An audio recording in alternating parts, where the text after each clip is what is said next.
Hey everyone, it's Shivam Chaudhary, and this is episode 7 of Adrenaline Funkies, the podcast. Today I'm really excited because we have an ex F3 driver as our guest, and he's given such amazing tips if anyone wants to get into motorsport. He's survived the toughest of the toughest, he's had ups and downs, and hopefully today he helps you learn something that will help you in your future too. Thank you. Hi, Ameya. So let's start with your own introduction. Tell us about yourself. Sure.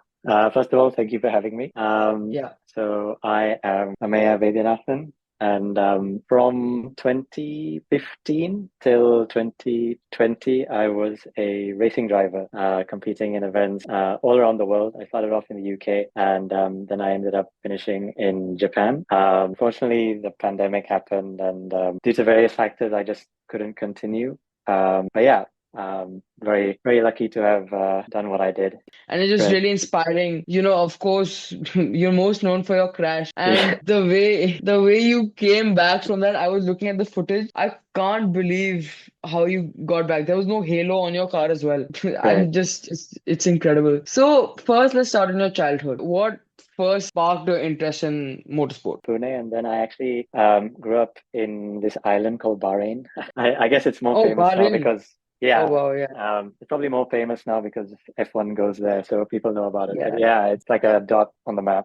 But yeah, so with respect to how I got into the sport, it was obviously through the Grand Prix there. I think the first one was in 2004, and yeah, I went to that race, and I was just blown away by everything that was happening. Yeah, the first, yeah, Bahrain. Yeah, I remember being obsessed with Kimi Raikkonen. I just thought he was Oh, so yeah, cool. Kimi Raikkonen. Yeah, Um, Iceman. yes, exactly. Yeah. So yeah, I just fell in love with it then, and I kept going back year after year. But like there was no real thoughts about pursuing it as a career, honestly. It was just like, wow, these people are so Being amazing. amazing, Yeah, yeah. doing what they do. But I had always been kind of dead set on pursuing education and taking it to a really high level. So after Bahrain, I actually went to boarding school in the UK when I was 13 years old. Oh, okay. That was really tough. I mean, being away from family, Of in course, a of course. completely new place, I had to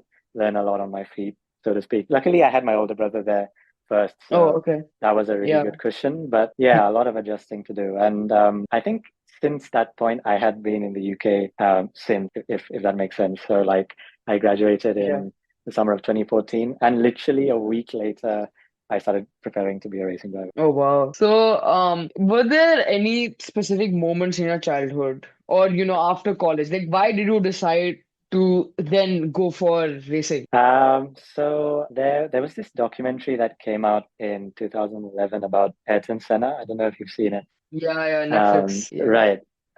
Yeah, that just kind of changed my whole perspective on things because I really wasn't a sporty kid at all. Like my diet was, like I was just fueled on like Mars bars and iced teas, Yeah. and like I Yeah. just didn't play sports. Even though, the school I went to was quite sporty, I'd say it was perhaps more academic focused. Like I was just buried in my book eating a bunch of junk food. So like I Yeah. was like the last person to go on a sports pitch. But I saw that movie, and yeah, It changed. Yeah. it actually quite literally changed my life. But yeah, I was just really inspired by his story, and I think it's especially telling. Like now with the advent of AI and how that's progressing, you often Mm. see man and machine pitted against each other, especially when it comes to creative fields. So like artists are kind of getting replaced by AI that can, generate Yeah. images in a second. And it's concerning. Whereas you look at Ayrton's story, it's about kind of finding harmony between man and machine. And that really Correct. inspired me out. I was thinking, Mm. what is this limit that he's chasing after? I'd really love to feel that one day. And Yeah. yeah, a lot of insane coincidences happened. Like, for instance, in the building where I was living, there was a guy who used to work in Formula One. And Oh, I had a offhand conversation with him, and he kind of said that, it's going to be really tough, but if you want to give it a try, I can perhaps guide you the steps you need to take to try and make it happen.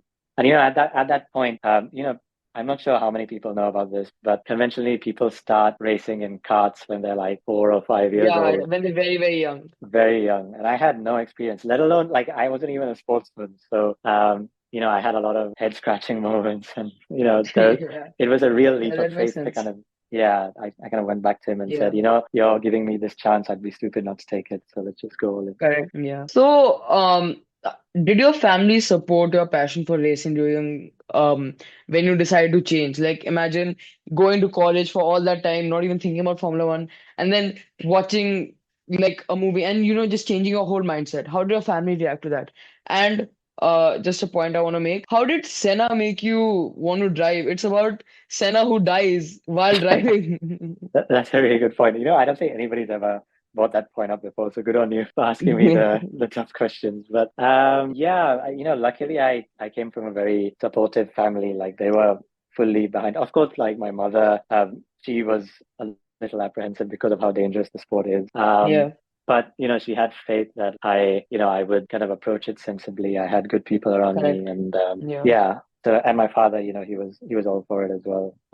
But to your Yeah. point about Senna, yeah, of course, the movie ends in a really, really, really horrible way. But I had kind of, understood that because of his death, technology had advanced to such a point where going racing was still dangerous, but the It was the much better, statistics, if you like, yeah, much safer. much safer. The odds of something like that happening, touch wood, now are Correct, a lot smaller. correct, So correct. yeah, I took confidence in that. Yeah. So, after deciding that, I want to start racing now, Hmm. describe your journey. Like, how did you go from where you were to then ultimately racing? Yeah, man, it was a roller coaster. A lot of it was done on a simulator, because that's probably the most cost-effective way Yeah, yeah, to sim kind of get racing, you up to speed. Of course, like you have to have the initial investment of setting a simulator up, and that's not cheap. But of course. But getting a track day. it's Sorry. much, more cost effective than race, like actually go-karting because of the fuel and all. It's just a Right. one-time purchase and then you can use it forever. Exactly. And it's one of the if you make a mistake on a simulator, you can just press reset and go again. But if you have a Correct. big accident in a car, that's pretty much your day over. And given how little Foreshadowing. experience, yeah, don't say that.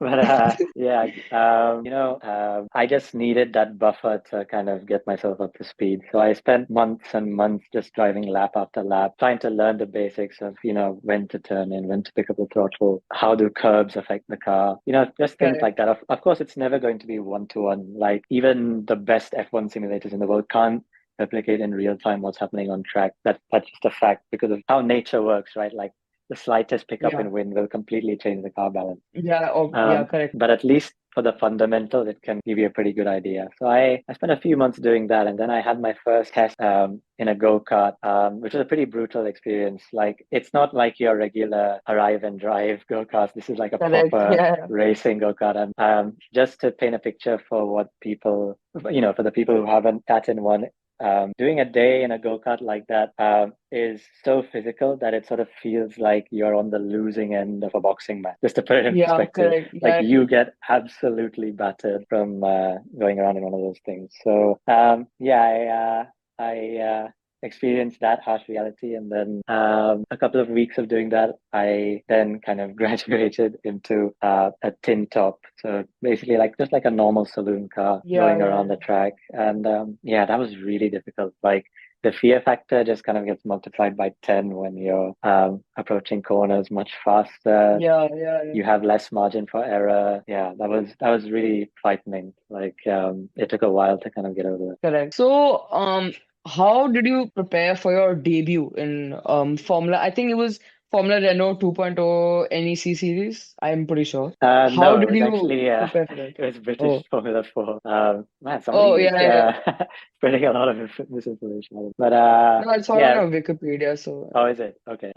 Yeah, it was in British Formula 4. It was at a track called Oulton Park, which will become relevant when we talk about the crash. But yeah, did I prepare? So, like I mentioned, it was just a lot of simulator work. yeah. I had a couple of days in F4 under my belt at that point. I was actually really fortunate to be able to test at this track in Spain. I don't remember the exact cost, but the reason we went there was that it was relatively much cheaper to rent the track out for an extended period of time. So this was the winter of 2014. So we had booked Okay. quite a few days there, and I just did lap after lap trying to nail the basics. Luckily, my future teammate at the time was testing at that track as well, so I had a very good reference in terms of lap time. So I slowly chipped away to get closer to his time, and then yeah, it then my debut kind of just happened. I kind of went into it with no expectations. Yeah. And initially, even though it was a big investment to get me to that stage, we were always viewing it the point of, okay, let's just see what happens. We're not committing to anything long term. We have no Yeah. expectations. Let's just see how it goes. And I think that was ideal. I didn't have pressure on that side of things, but yeah. In my second race weekend of that championship, I actually ended up on the podium. So naturally, Oh ex wow. expectations just kind of Huge rose really morale booster. quickly. It was a crazy race as well. So I had a really good time on that track. Like I just felt so confident every time I rocked up to that track. It's not a track that exists anymore, sadly. But Oh, it was this really nice track in the UK called Rockingham. And yeah, I felt really confident after practice. But qualifying was a disaster. Like I had a couple of lap times deleted for track limit, which is oh, basically when you go past the white line, yeah, all four yeah. wheel. And yeah, I was just so disappointed. I qualified like 15th or something. I was just really salty after that. And 15th to third or second? second, I finished second. Oh So my God. What? it was crazy. Like it was helped a lot by the fact that the leader crashed and then a lot of people crashed with him in the first corner. So I think like Yeah. immediately 5 cars were eliminated, but then I managed to pull off some pretty nice overtakes and fought my way back to second. And yeah, Wow. it was just Yeah. insane. I think from that point I was like, okay, I'm all in. We have to go all the way. Yeah. Correct. So, now let's talk about your experiences in racing. What were some of the most memorable things you did? So, I think, again, as per the Wikipedia, your best season was in the Euro Formula Open Championship, where you actually won a race as well. Right. You got 5 podiums and you finished fourth in the end. So, Right. maybe experiences like that. Talk about your first win or just some really, really memorable things you can remember from your time in racing. Sure. So yeah, obviously that year was incredible.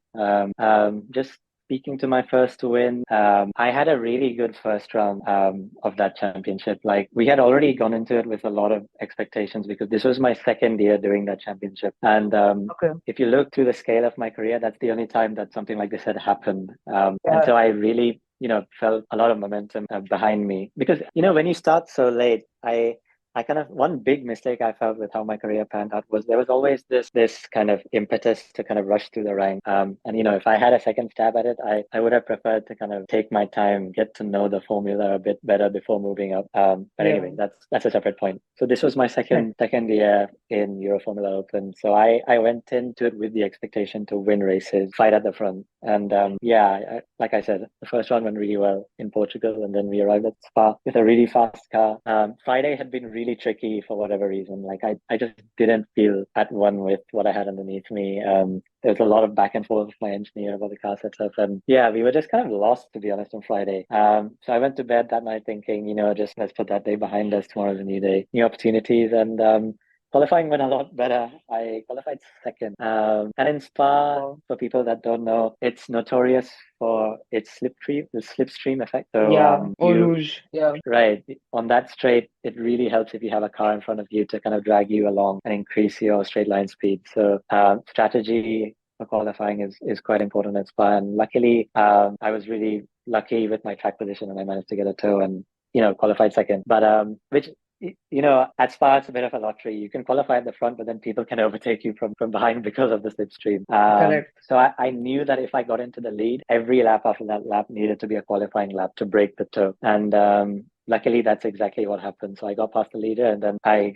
kind of drove as if my life depended on it to kind of make a gap. And luckily, yeah, that happened. And yeah, crossing the line that day, like, yeah, it's just hard to put into words, like what. Must have been so surreal. Yeah, yeah, it was. I mean, I think my best result before that point had been a second place from the round before. That already felt so good. Oh, yeah. But this was like next level. But I think it felt, I don't know, it's kind of hard to articulate, but it felt good for maybe reasons people might not Expect. associate it with.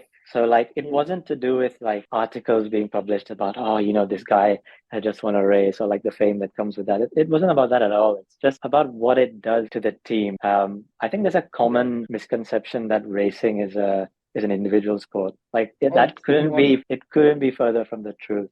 Like Yeah. it's a team game through and through. Like sure, I'm the guy driving the car, but behind me there are engineers who work ridiculous hours trying to extract more performance from the car. There are mechanics who try to kind of execute on setup changes, make sure the car is in pristine condition. The truck driver is driving the car from A to B. The PR people make sure that people know there is a race going on in the first place. The list just goes on and on. And what a win does to that kind of culture is extraordinary. Like the positive energy that kind of radiates from all the people is, I mean, like I said, it's just hard to put into words. You have to really kind of be there to feel it. But at that moment, I kind of realized like this is why people race. It's for that team bonding, that team spirit, the kind of giving back to the people that have worked so hard with you. It's just phenomenal. Have you been following Formula One recently? It looks like a really interesting season. Honestly, Yeah, it's so very I close was call. when you said it's a team sport, I was just remembering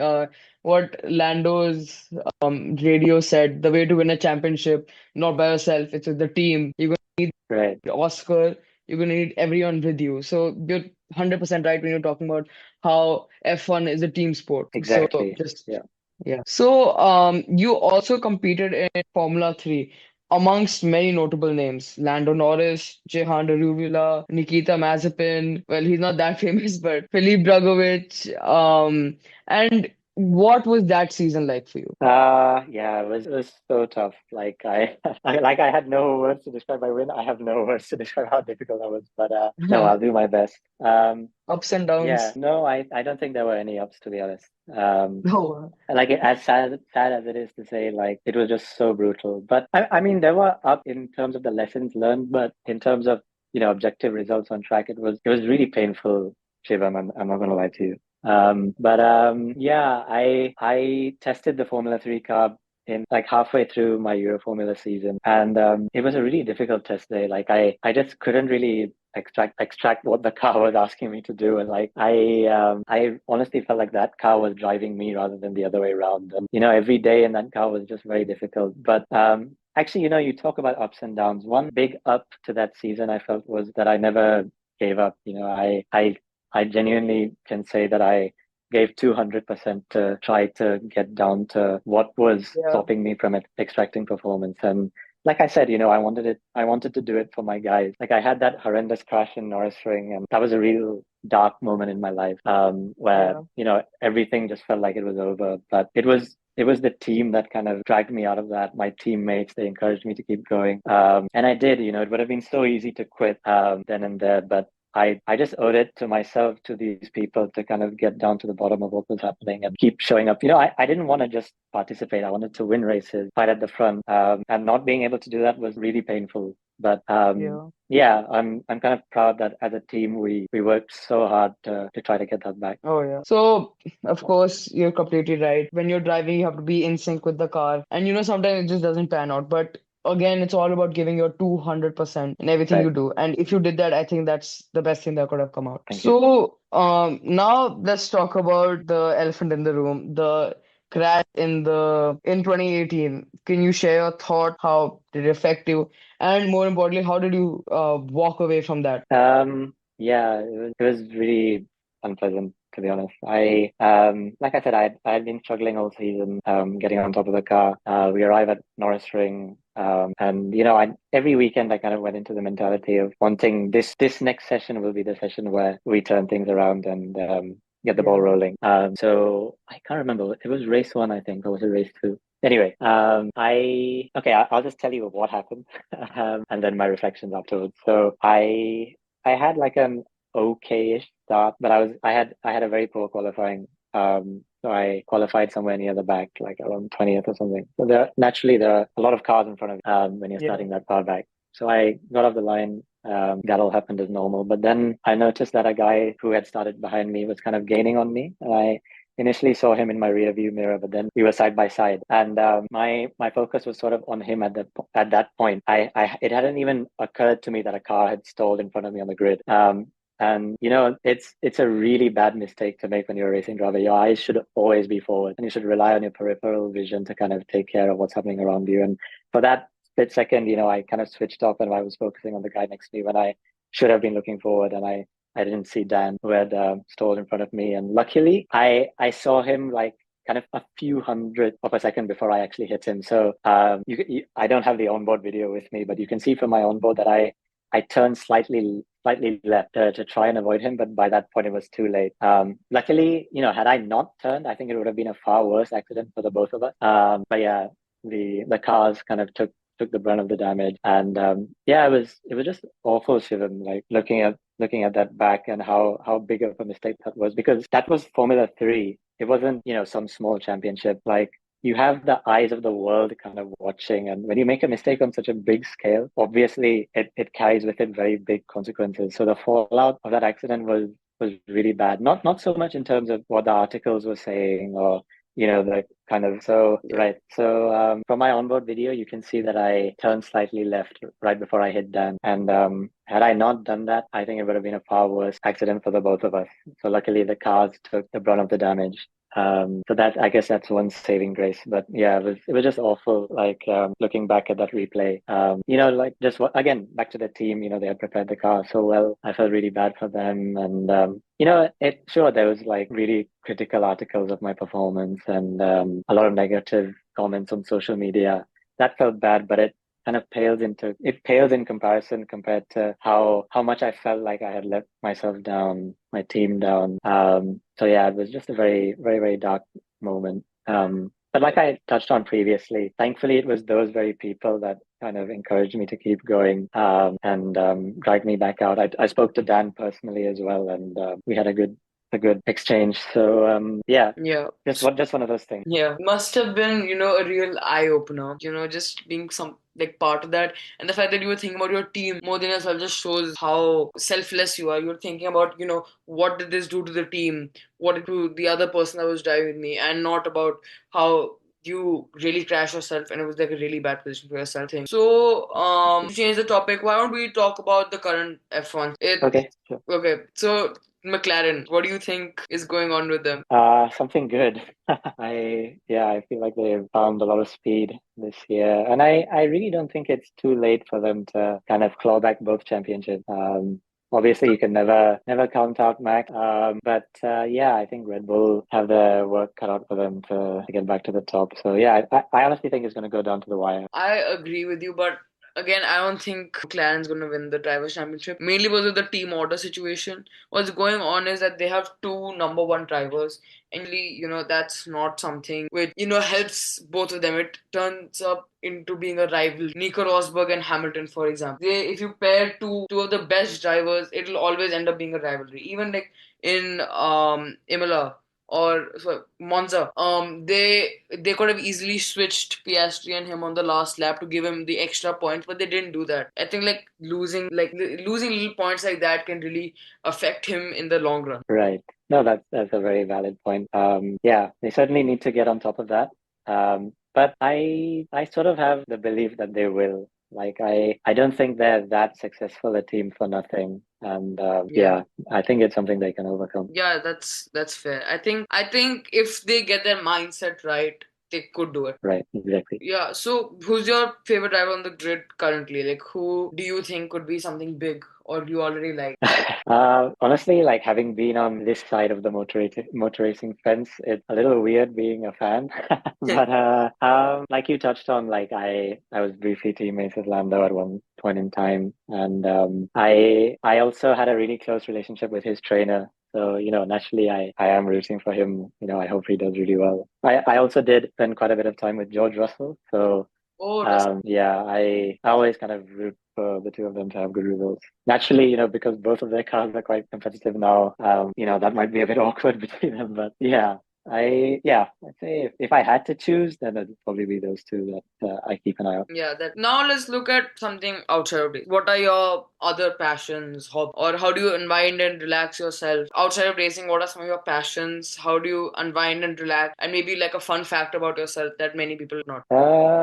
Good question. I ironically I now unwind by watching racing. But yeah, passions and interests. I Towards the end of my career, I got into tennis quite a bit. So I played a bit with my best friend in the UK. Obviously in India now I've kind of stopped that, but it's something I really want to restart. I just love watching tennis, playing tennis. It's just great. Like, the US Open is this weekend, right? The final. So yeah, I think that's going to be really exciting. Yeah. Apart from that, I've also always been really interested in illustration. an art. So that's something I like to do, just to unwind. The kind of technicalities that go into making a painting are a lot more intricate than a lot of people realize. So yeah, That I makes enjoy kind of problem solving and making paintings. Yeah. So maybe like one or two final questions. Sure. So let me just tell you the reason I wanted you here on this podcast is because me, myself, even I've been go-karting. I've been Okay. go-karting since a very young age. I think about 5 or 6. Nice. Frequently, there's some circuits. I live in Gurgaon, and then there's some circuits around here, and I've been doing that. I've also gone to Dubai, won a race there. Wow. I've been in Fantastic. UK. I've also come on the podium there. I didn't win a race, but I Okay, was but there for like still the great. amount of time. Nice. So I also maybe want to look at this professionally in the future. Right now, I'm Amazing. also focused on my studies. Of course, I'm in 10th grade, so I have boards coming, and I'm Sure. focusing on that as well.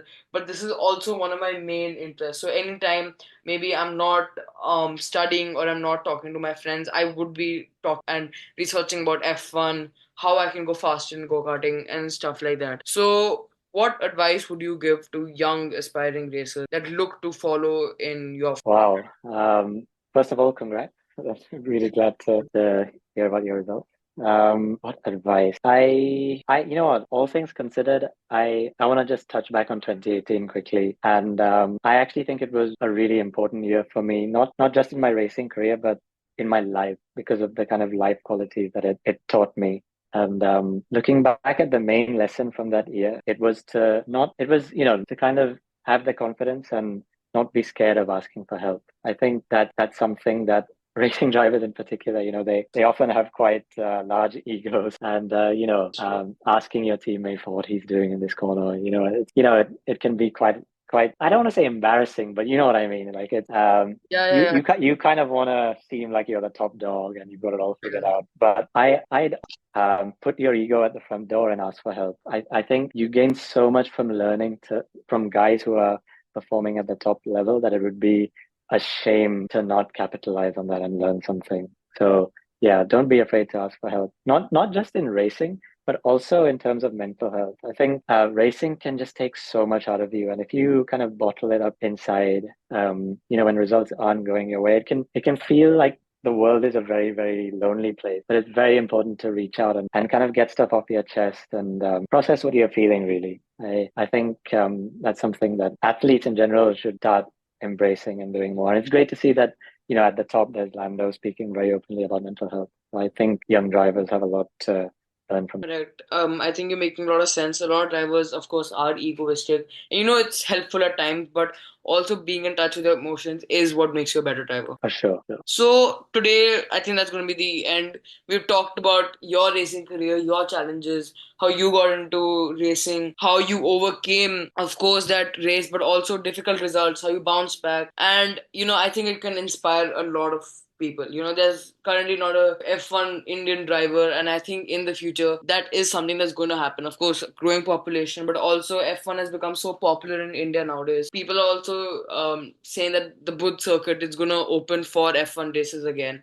And, that's just going Right. to bring so much interest of F1 into India. I Yeah. think in the future, there's a huge possibility we see Indian drivers in Formula One, It and might be you, Shivam. It might be you. might be. So, of course, it's been amazing talking to you, and Yeah. I'll think about what you said. I'll take that into consideration. Stop being egoistic and actually get in touch with your feelings. That's how you become a better driver.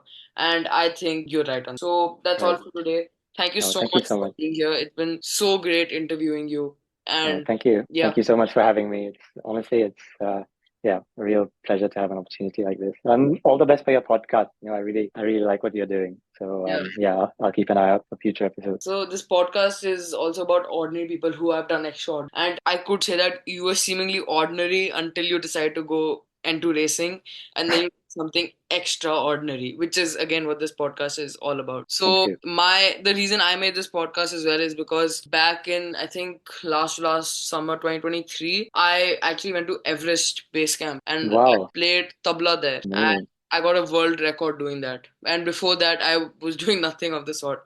That was actually one of my first ever treks, and Okay.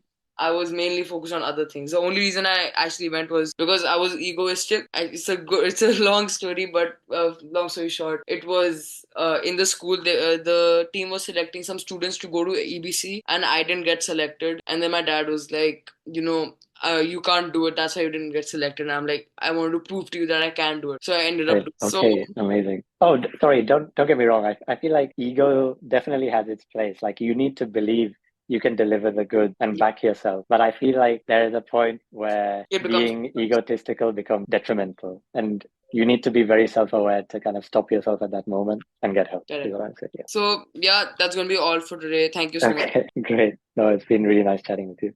Hey everyone, it's Shivam Chaudhary, and that's the end of today's episode. I hope you all learned something from him, since it was truly so inspiring what he's done. Starting so late, but still getting into Formula 3, winning a race, getting on the podiums, doing so well with the ups and downs, and always thinking about your team rather than yourself, not being egoistic. It's all something we heard about today, and it's all something that can help you guys at home.